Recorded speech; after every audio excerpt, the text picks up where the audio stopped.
سورہ بقرہ کی آیت نمبر 27 میں اللہ رب العزت فاسقین کی وضاحت کرتے ہوئے فرماتے ہیں کہ فاسق وہ لوگ ہیں ينقضون عہد اللہ من بعد میثاقہ، جو اللہ کے عہد کو پختہ کرنے کے بعد توڑ ڈالتے ہیں، وَيَقْطَعُونَ مَا أَمَرَ اللَّهُ بِهِ أَن يُوصَلَ،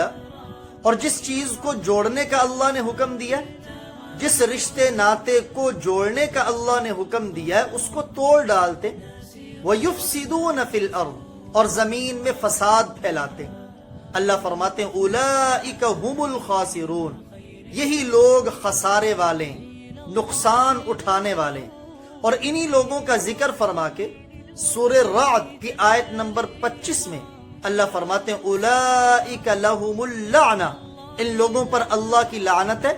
وَلَهُمْ سُوءُ الدَّارِ، اور آخرت میں برا گھر ہے۔ تو رشتہ داری کو توڑنا، صلہ رحمی کو قطع کرنا، یہ بہت بڑا خسارہ ہے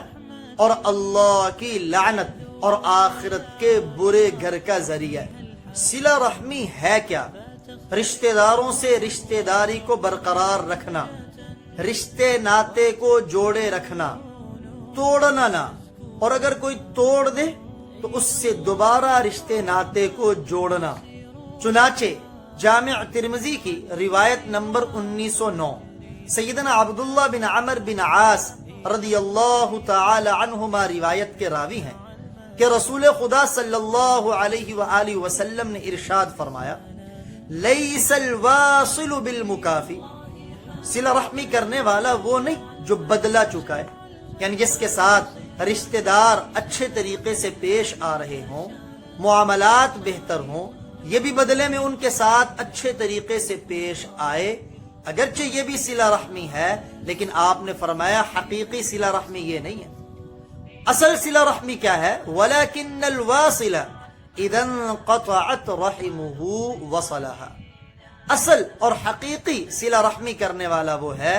جس کے ساتھ جب رشتے ناطے کو توڑا جائے وہ پھر دوبارہ رشتے ناطے کو جوڑ دے، رشتے دار اس سے دوری اختیار کرے اور یہ پھر بھی ان کے قریب ہو، یہ ہے حقیقت میں صلہ رحمی کرنے والا۔ پیج کو لائک۔ جامع ترمذی کی روایت ہے محبوب خدا رحمت للعالمین پیغمبر صلی اللہ علیہ وآلہ وسلم ارشاد فرماتے میں 3 باتوں پر قسم اٹھاتا ہوں، حالانکہ آپ بغیر قسم کے فرمائیں تو آپ کی بات ساری کائنات سے زیادہ وزنی، بھلا آپ سے بڑھ کر کائنات میں سچا کون ہوگا؟ لیکن اندازہ کریں جس بات کو آپ قسم اٹھا کے فرمائیں اس بات میں کتنا وزن ہوگا۔ پہلی بات آپ نے فرمایا ما نقص مال عبد من صدقہ، کسی بندے کے مال میں صدقہ دینے سے کوئی کمی نہیں آتی۔ دوسری بات لا ظلم عبد مظلمہ، جس شخص پر ظلم ڈھایا جائے وہ بدلے میں انتقام نہ لے، بدلہ نہ لے، فصبر علیہا، اس ظلم پر صبر کر لے،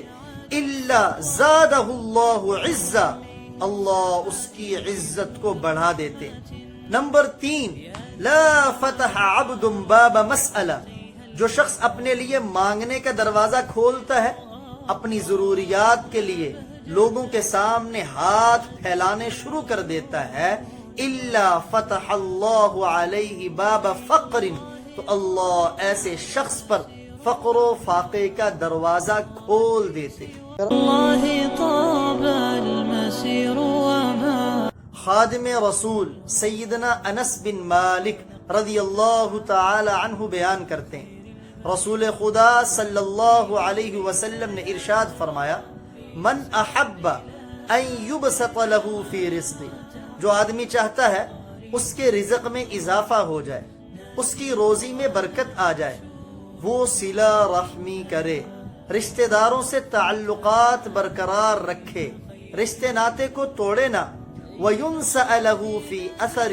اور جو چاہتا ہے اس کی عمر میں اضافہ ہو جائے، اس کی عمر میں برکت آ جائے، اس کی اولاد کی عمر میں اضافہ اور برکت آ جائے، تو اسے بھی چاہیے صلہ رحمی کرے، رشتہ داروں سے تعلقات برقرار رکھے، توڑے نہ۔ ایک دیہاتی ایک دن حاضر خدمت ہوا، آپ کی سواری کی نکیل پکڑ کے کہنے لگا، یا رسول اللہ مجھے کوئی ایسا عمل بتائیں جو مجھے جنت کے قریب کر دے، جہنم سے دور کر دے۔ آپ صلی اللہ علیہ وسلم نے ارشاد فرمایا، تو اللہ کی عبادت کر، اس کے ساتھ کسی کو شریک نہ ٹھہرا، نماز ادا کرتا رہ، زکوٰۃ ادا کرتا رہ، اور صلہ رحمی کر، اپنے رشتہ داروں سے تعلقات جوڑے رکھ۔ اس لیے حسن بصری رحمہ اللہ تعالی بیان کرتے، رسول خدا صلی اللہ علیہ وآلہ وسلم نے ارشاد فرمایا، دو قدم اللہ تعالی کو سب سے زیادہ محبوب ہیں، ایک وہ قدم جو فرض نماز کی ادائیگی کے لیے اٹھتا ہے، اور دوسرا وہ قدم جو رشتہ داروں کی ملاقات کے لیے اٹھتا ہے۔ تو صلہ رحمی یہ اللہ کو راضی کرنے کا ذریعہ ہے، صلہ رحمی یہ جنت کے قریب ہونے کا ذریعہ ہے، جہنم سے دور ہونے کا ذریعہ ہے، صلہ رحمی مال میں اضافے کا ذریعہ ہے، صلہ رحمی عمر میں زیادتی کا ذریعہ ہے، صلہ رحمی سے مسلمان بھی خوش ہوں گے، صلہ رحمی سے ابلیس غمگین ہوگا، صلہ رحمی موت کے بعد بھی اپنے نامہ اعمال میں نیکیوں کے بڑھانے کا ذریعہ ہے۔ قطع رحمی رشتے ناتے کو توڑنا، رشتہ داروں سے تعلقات ختم کر لینا، ناراض ہو جانا، یہ اتنا سخت گناہ ہے، رسول خدا صلی اللہ علیہ وآلہ وسلم نے ارشاد فرمایا، لا يدخل الجنت قاطع، رشتے ناتے کو توڑنے والا جنت میں داخل نہیں ہوگا۔ جلیل القدر صحابی عبد الرحمن بن عوف رضی اللہ تعالی عنہ 10 مبشرہ میں سے ہیں، اور انہی کی شان ہے کہ دوران سفر رسول خدا صلی اللہ علیہ وسلم نے ان کی اقتداء میں نماز ادا فرمائی، اور یہ انہی کی شان ہے کہ جب فاروق اعظم رضی اللہ تعالی عنہ کو ابو لؤلؤ فیروز موجوسی لعنتی نے دوران نماز زخمی کیا، تو سیدنا فاروق اعظم نے انہی کو آگے کیا تھا نماز مکمل کرنے کے لیے۔ عبد الرحمن بن عوف فرماتے ہیں، میں نے خود نبی اکرم صلی اللہ علیہ وسلم کو فرماتے سنا کہ اللہ تعالی فرماتے ہیں، حدیث قدسی ہے، میں اللہ ہوں، میں رحمان ہوں، میں نے رحم یعنی رشتہ داری کو پیدا کیا ہے، اور رشتے ناتے کا نام رحم میں نے اپنے نام سے رکھا ہے، کیونکہ اللہ کا نام رحمان ہے، اس میں بھی را حا میم، اسی سے اللہ فرما رہے میں نے رحم رشتے ناتے کو رکھا ہے، اور میں نے یہ طے کر لیا ہے جو رشتے ناتے کو جوڑے گا میں اسے اپنی رحمت کے ساتھ جوڑے رکھوں گا، اور جو رشتے ناتے کو توڑے گا، قطع کرے گا، میں اسے اپنی رحمت سے توڑ دوں گا۔ صحابی رسول عبداللہ بن ابی اوفا رضی اللہ تعالی عنہ فرماتے، عرفہ کی شام، 9ویں ذوالحجہ کی شام، ہم پیارے آقا کی خدمت میں حاضر تھے۔ آپ نے اعلان فرمایا،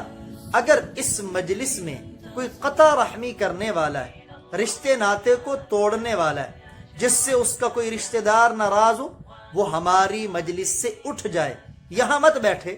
پوری مجلس کے کنارے سے ایک صحابی اٹھے اور اٹھ کے چلے گئے، تھوڑی دیر بعد واپس آ گئے۔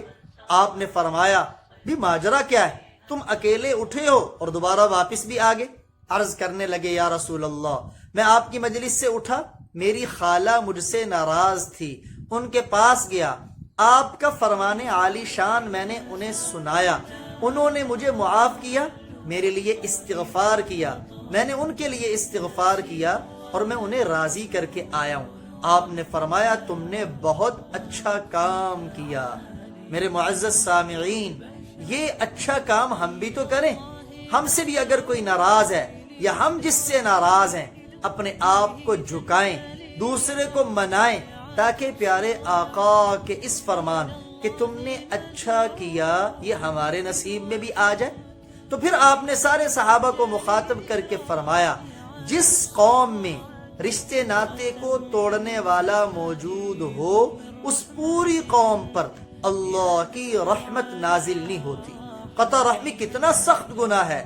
وہ آدمی خود تو محروم ہے ہی، لیکن اس کے ساتھ بیٹھنے والا بھی اللہ کی رحمت سے محروم۔ نبی اکرم صلی اللہ علیہ وآلہ وسلم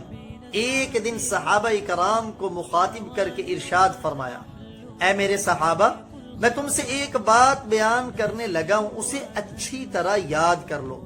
اس دنیا میں بسنے والے لوگ 4 قسم پر ہیں۔ نمبر 1، عبد رزقہ اللہ مالا وعلما، ایک بندہ وہ ہے جسے اللہ تعالی نے مال و دولت بھی عطا کیا اور علم کی دولت سے بھی نوازا ہے۔ اب وہ کرتا کیا ہے؟ فَهُوَ يَتَّقِي فِيهِ رَبَّهُ، اس مال کو کمانے اور خرچ کرنے میں وہ اپنے اللہ سے ڈرتا ہے۔ وَيَصِلُ رَحِمَهُ، اور اس مال کے ذریعے رشتہ داری کو جوڑتا ہے، صلہ رحمی کرتا ہے۔ وَيَعْلَمُ لِلَّهِ فِيهِ حَقًّا، اور اس مال میں جو اللہ کے حقوق ہیں ان کی ادائیگی کا اہتمام کرتا ہے۔ تو آپ نے فرمایا فَهَذَا بِأَفْضَلِ الْمَنَازِلِ، اللہ کی بارگاہ میں یہ بندہ اعلیٰ درجے اور مرتبے پر فائز ہے۔ دوسرا بندہ وہ جسے اللہ تعالی نے علم کی دولت سے نوازا ہے، وَلَمْ يَرْزُقْهُ مَالًا، لیکن مال و دولت سے محروم رکھا ہے۔ اس کی سچی نیت کیا ہے کہ وہ کہتا ہے لَوْ أَنَّ لِي مَالًا، کاش میرے پاس بھی مال ہوتا، لَعَمِلْتُ بِعَمَلِ فُلَانٍ، جیسے فلاں آدمی اللہ کے راستے میں مال کثرت سے خرچ کرتا ہے، غریبوں مسکینوں پر مال کثرت سے خرچ کرتا ہے، میں بھی یوں ہی اللہ کے راستے میں خرچ کرتا۔ تو اس کی سچی نیت کی بنیاد پر آپ صلی اللہ علیہ وسلم نے فرمایا فَأَجْرُهُمَا سَوَاءٌ، اس بندے اور پہلے بندے کا اجر اللہ کی بارگاہ میں برابر ہے۔ نمبر 3، عبد رزقہ اللہ مالا، تیسرا بندہ وہ ہے جسے اللہ تعالی نے مال و دولت عطا کیا ہے، ولم یرزقہ علما، لیکن علم کی دولت سے محروم رکھا ہے۔ اب اس کے پاس علم تو ہے نہیں، جائز ناجائز سے واقف نہیں، حلال حرام کا پتہ نہیں، اب کرتا کیا ہے؟ فَهُوَ يَخْبِطُ فِي مَالِهِ بِغَيْرِ عِلْمٍ، اب وہ اپنے مال میں غلط روش اور غلط طریقہ اختیار کرتا ہے۔ وہ غلط طریقہ کیا ہے؟ لا يتقی فیہ ربہ، مال کے کمانے میں اپنے اللہ سے ڈرتا نہیں، یعنی مال کس ذرائع سے آ رہا ہے، آیا حلال ذریعہ ہے یا حرام، اس کی کوئی پرواہ نہیں۔ وہ مال سود کے ذریعے آئے کوئی پرواہ نہیں، وہ مال دھوکے ملاوٹ خیانت کے ذریعے آئے اسے کوئی پرواہ نہیں، اور خرچ کہاں کر رہا ہے؟ اس معاملے میں بھی وہ اپنے اللہ سے نہیں ڈرتا، حرام کے کاموں میں لگا رہا ہے۔ وَلَا يَصِلُ رَحِمَهُ، اور جب مال کثرت سے ہوا تو اس نے رشتہ داروں سے منہ موڑ لیا، صلہ رحمی بھی اس مال کے ذریعے نہیں کرتا۔ وَلَا يَعْلَمُ لِلَّهِ فِيهِ حَقًّا، اور اس مال میں جو اللہ کے حقوق ہیں ان کا بھی خیال نہ رکھا۔ وَلَا يَعْلَمُ لِلَّهِ فِيهِ حَقًّا، اور اس مال میں جو اللہ کے حقوق ہیں ان کا بھی خیال نہ رکھا، نہ زکوٰۃ ادا کرتا ہے، نہ عشر ادا کرتا ہے، نہ رشتہ داروں کے حقوق ادا کرتا ہے، تو آپ نے فرمایا فَهَذَا بِأَخْبَثِ الْمَنَازِلِ، اللہ کی بارگاہ میں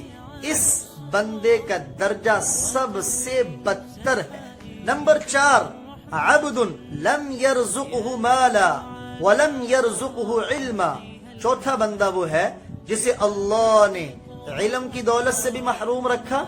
مال و دولت کی دولت سے بھی محروم رکھا۔ چونکہ علم نہیں ہے اس لیے اس کی حسرتیں، اس کی تمنائیں بھی جاہلوں والی ہیں۔ یہ کہتا ہے لو ان لی مالا، اس گنہگار کو دیکھتے ہوئے جو اپنا مال غلط طریقے سے کما رہا تھا اور غلط جگہ پہ لگا رہا تھا، اسے دیکھ کے حسرت بڑھتا ہے، لو ان لی مالا، کاش میرے پاس بھی مال ہوتا، میں بھی فلاں آدمی کی طرح اسے دڑا دڑ گناہ کے کاموں میں خرچ کرتا۔ اب اس کی یہ نیت ہے، اپنی نیت کی وجہ سے آپ صلی اللہ علیہ وسلم نے فرمایا فَوِزْرُهُمَا سَوَاءٌ، اس بندے کا درجہ اور تیسرے بندے کا درجہ گناہوں میں وبال میں، عذاب میں اللہ کی بارگاہ میں برابر.